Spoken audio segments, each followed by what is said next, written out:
네, 안녕하세요. 주우생입니다. 네, 원전 산업에 대해서 지금 계속 발표 드리고 있는데요. 3편 이어서 발표 드리도록 하겠습니다. 그러면은 원자력 산업의 미래 방향은 무엇인가 라고 봤었을 때, 이제 원전에 대한 미국, 유럽, 아시아 쪽 분위기를 살펴보면 다음과 같습니다. 21년도 10월에 프랑스, 폴란드, 핀란드 등 유럽 10개국 에너지 장관이 원자력 중요성을 강조하는 공동 기금을 발표했습니다. 이때 전 세계 공급만 대랑 그다음 국제 유가 천연가스 가격 상승하고 있어서 에너지 수급 우려를 원자력으로 해결하겠습니다 라고 발표를 했는데, 유럽 국가 중에서도 독일이나 오스트리아 같은 탈원전이 꽤나 진행된 국가에서는 당연히 반대를 했다고 합니다. 이게 이제 결국 자기 나라의 발전원과 에너지 정책의 상황에 따라서 서로 입장이 다른 것 같습니다. 그래서 원전 비중이 높은 프랑스, 영국, 동유럽 등 11개국은 원전 비중이 46%고 재생에너지가 14%로 낮습니다. 하지만 독일이랑 북유럽 7개국은 재생에너지가 28%입니다. 그래서 반대하고 있는 거죠. 그래서 원전 발전 비중이 여전히 높은 나라는 찬성을 하고 있고, 독일, 오스트리아, 북유럽은 반대를 하고 있다라고 보시면 될 것 같고, 미국 같은 경우에는 파리기후 협약 탈퇴를 주장하고 있고, 재생에너지보다는 본인들 자원이 풍부한 셰일가스를 개발을 하고 가스 발전 확대에 더 힘을 쓰겠다라고 발표를 했고요. 그래서 바이든이 사우디 방문했을 때 오펙이 석유 증산을 안 해주니까 석유 생산 목표를 일 평균 1270만 배럴로 늘리겠다라고 발표도 했습니다. 그래서 전체적인 방향이 신재생 에너지 중요하긴 하지만 그 원자력이라든지 기존 우리가 생각하고 있는 아, 그 에너지 원자료 같은 거, 천연가스나 셰일가스나 석유나 원자력이나 이런 것들을 조금 더 드라이브를 걸겠다라고 하는 방향으로 가는 것 같아요. 일본 같은 경우에는 후쿠시마 사건으로 원전 비중을 많이 줄였잖아요. 근데 2011년도 이후에 원전 재가동의 소극적 정책을 유지하고 있고 화력 발전으로 전환해서 대체를 했다고 합니다. 하지만 신재생 에너지도 확대를 했으나 20년도 기준으로 재생에너지 비중이 12%밖에 아직 안 된다고 하네요. 그리고 SMR로 대체를 하겠다. 노원자력 발전소를 SMR로 대체하겠다가도 언급을 했다고 합니다. 그리고 마지막 최근 자료들을 살펴보면은 산업통상자원부 7월 7일 날 자료 나왔는데, EU 텍소노미에 포함하는 것을 원자력을 EU 텍소노미에 포함하겠다라고 의결을 했다고 하고, 이는 결국 유럽 중심으로 세계 원전 활용도를 높이는 방향으로 정책을 바뀌고 있다라고 말하고 있다고 합니다. 그래서 원자력에 대해서 유럽 쪽에서 우리 원자력에 대해서 좀 필요하다, 좀 더 확대를 해야 되겠다라는 방향으로 가고 있는 것 같아요. 해서 지금은 러시아가 가스프롬 관련해가지고 가스밸브 잠그고 있고, 막 자기들이 유리한 그 에너지 공급망 관련해서 좀 정치적으로 이용을 하고 있잖아요. 그래서 유럽들이 굉장히 눈에 불을 켜고 급박하게 원자력 관련해서 드라이브를 걸고 있는 것 같습니다. 그래서 에너지 안보 차원에서 원자력이 제일 조명을 받고 있다. 러시아의 외부 에너지 의존도를 낮출 필요가 있다. 그래서 원전을 포함하는 방향으로 전반적으로 가고 있다라고 보시면 될 것 같고, 아래 세 개의 원전 정책 동향 보면은 원전의 활용도를 높이는 방향으로 가고 있다. 세계 33개국에서 441기의 원전이 운영되고 있는데, 17개 국가가 53개의 신규 원전을 추진하려고 한다 라고 보시면 될 것 같고, 전반적으로 다 SMR을 포함해서 원전을 좀 확대를 하겠다라는 방향으로 가고 있습니다. 정책적으로요.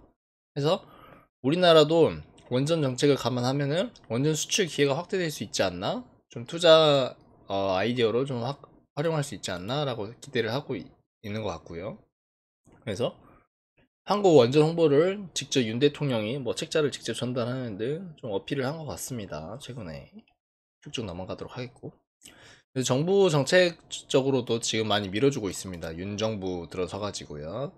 그래서 민간 합동 원전 수출 전략 추진단도 7월부터 본격 가동하고 있는 걸 봐서 정말 드라이브를 걸고 있는 거죠. 그래서 원전 적극 활용하고 수출 산업화를 위해서 힘쓰고 있다라고 보시면 될 것 같고, 정부에서 기술 투자라든지 금융 지원도 추진을 하려고 하고 있고, 그 다음에 이제 신한울 3, 4호기도 우리 뭐 이제 증설을 하려고 하는 것 같은데, 환경 영향 평가도 바로 시작하고 절차도 간소하자. 그리고 미래 SMR 시장에서도 정부와 민간이 약 4천억 정도 투자를 할 것 같다 라고 해서 우리나라 신규 원자력 발전소 계획 보시면은 신한울 3, 4기가 뭐 이제 착공하고 준공을 하려고 하고 있는데 아무튼 드라이브를 걸고 있다는 거를 참고해서 보시면 될 것 같습니다. 자, 그럼 여기서 SMR이 도대체 무엇인가에 대해서 발표드리도록 하겠습니다. 중간중간에 원전에 대한 정책 방향은 확실히 우호적으로 바뀐 것 같은데 SMR이 무엇이냐라고 봤었을 때 스몰 모듈러 리액터라고 합니다. 그래서 300메가와트 이하의 출력을 가진 일체화 모듈형 원자로라고 보시면 될 것 같습니다. 그러니까 기존 뭐 아까 저희가 1, 2편에 설명드렸던 BWR이나 PWR과 같은 그런 대형 원자로에 비해서 상대적으로 작은 모듈로 되어 있는 그런 리액터라고 보시면 될 것 같아요. 그래서 아 죄송합니다. 여기 보시면은 소형으로 모듈화 되어 있는 걸 보실 수 있죠. 단일 대형 반응으로 설치를 하고 있다라고 보시면 될 것 같고 일체형 원자로는 핵 증기 공급 계통 구성물을 단일 용기에 넣은 방식입니다. 이렇게 단일 용기에 하나 다 넣었고 건설 기간이 단축 가능하고 냉각 펌프 같은 냉각 설비 대신에 공기를 활용해서 수동 냉각 방식을 사용한다고 합니다. 그러면 단가가 아무래도 좀 줄어들고 오퍼레이팅 비용도 좀 줄어드는 그런 장점이 있겠죠. 그래서 크기가 상대적으로 엄청나게 작아졌다라고 보시면 될 것 같아요. 여기 보시면은 크기 비교 오른쪽에 보세요. PWR 사이즈가 이 정도인데 왼쪽에 모듈화된 SMR 보십시오. 엄청 작지 않습니까? 이만큼 엄청 작은 SMR 소형 모듈로 이루어져 있다라고 보시면 될 것 같고, 그래서 대형 원전과는 다르게 공장 기반 대량 생산이 가능하고 안정성도 높고 소형화로 다양한 목적과 지역에 적용이 가능하다고 합니다. 그래서 2035년까지 연 150조 원 규모로 시장이 성장할 것이다 라고 보시면 될 것 같습니다. 자, 이렇게 보시면 될 것 같고, 그러니까 왼쪽은 기존 대형 원전 건설하는 건데 정말 엄청 크잖아요. 딱 봐도 사이즈가. 근데 오른쪽 봐봐요. 조립식으로 이렇게 소형 모듈러 리액터가 이렇게 들어가고 있습니다. 해서 보시면은 출력은 당연히 이제 대형 원전에 비해서 좀 작겠죠. 근데 이제 사이즈에 비해서 출력은 상당히 잘 나오고 있는 것 같고, 통합 제어실이 있고 건설 공기도 절반밖에 안 줄어듭니다.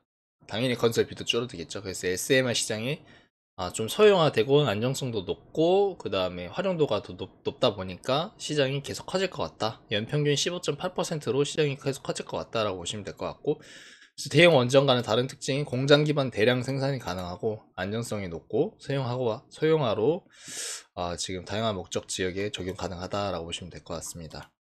그래서 건설 기간이 짧습니다. SMR 같은 경우에는. 그래서 SMR 플랜트 수준과 시 밸류체인 내 부품 생산자들이 규모의 경제를 이룹니다. 그러니까 한 번에 많이 찍어가지고 이제 조달을 하기 때문에 부품 단가가 좀 하락을 하고 있고, 안전성도 지역의 특성에 따라서 전력 그리드 설치를 하고 절감 또한 가능하다고 합니다. 그래서 물리적인 그런 현상을 이용하는 피동형 안전계통을 적용한다고 하네요. 그래서 좀 안정성도 좀 높다 이렇게 보시면 될 것 같고, 여기 표로 이렇게 정리가 되어 있는데 SMR 장점은 건설 공기가 짧다, 안전성이 높다, 설계가 다양하다 라고 이런 특징을 가지고 있습니다. 그래서 이런 표라든지 이런 거 참고해서 보시면 될 것 같아요. 그래서 이런 장점을 가지고 SMR 시대에 계속 늘어나고 있다라고 보시면 될 것 같고, 여기 대형 원전의 한계점이랑 비교해서 보시면 될 것 같아요. 이렇게 해서 SMR의 장점에 대해서 좀 보시면 될 것 같습니다.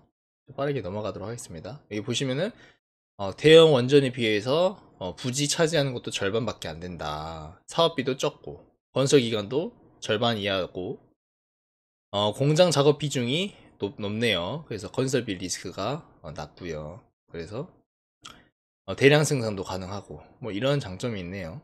그래서 안전이 가장 중요한 원전 산업에서 피동형 안전 설계라고 뭐 이렇게 나와 있는데 참고해서 보시면 될 것 같습니다. 인간의 조작 실수나 미흡한 대처 능력 때문에 과거에 사고가 발생했는데 자동으로 냉각되는 피동형 설계 개념을 뭐 이렇게 채택을 해서 사고 나더라도 피해 규모를 제한할 수 있는 뭐 이런 방식을 도입을 해서 SMR이 좀 안전성이 높다 이렇게 설명한 것 같아요.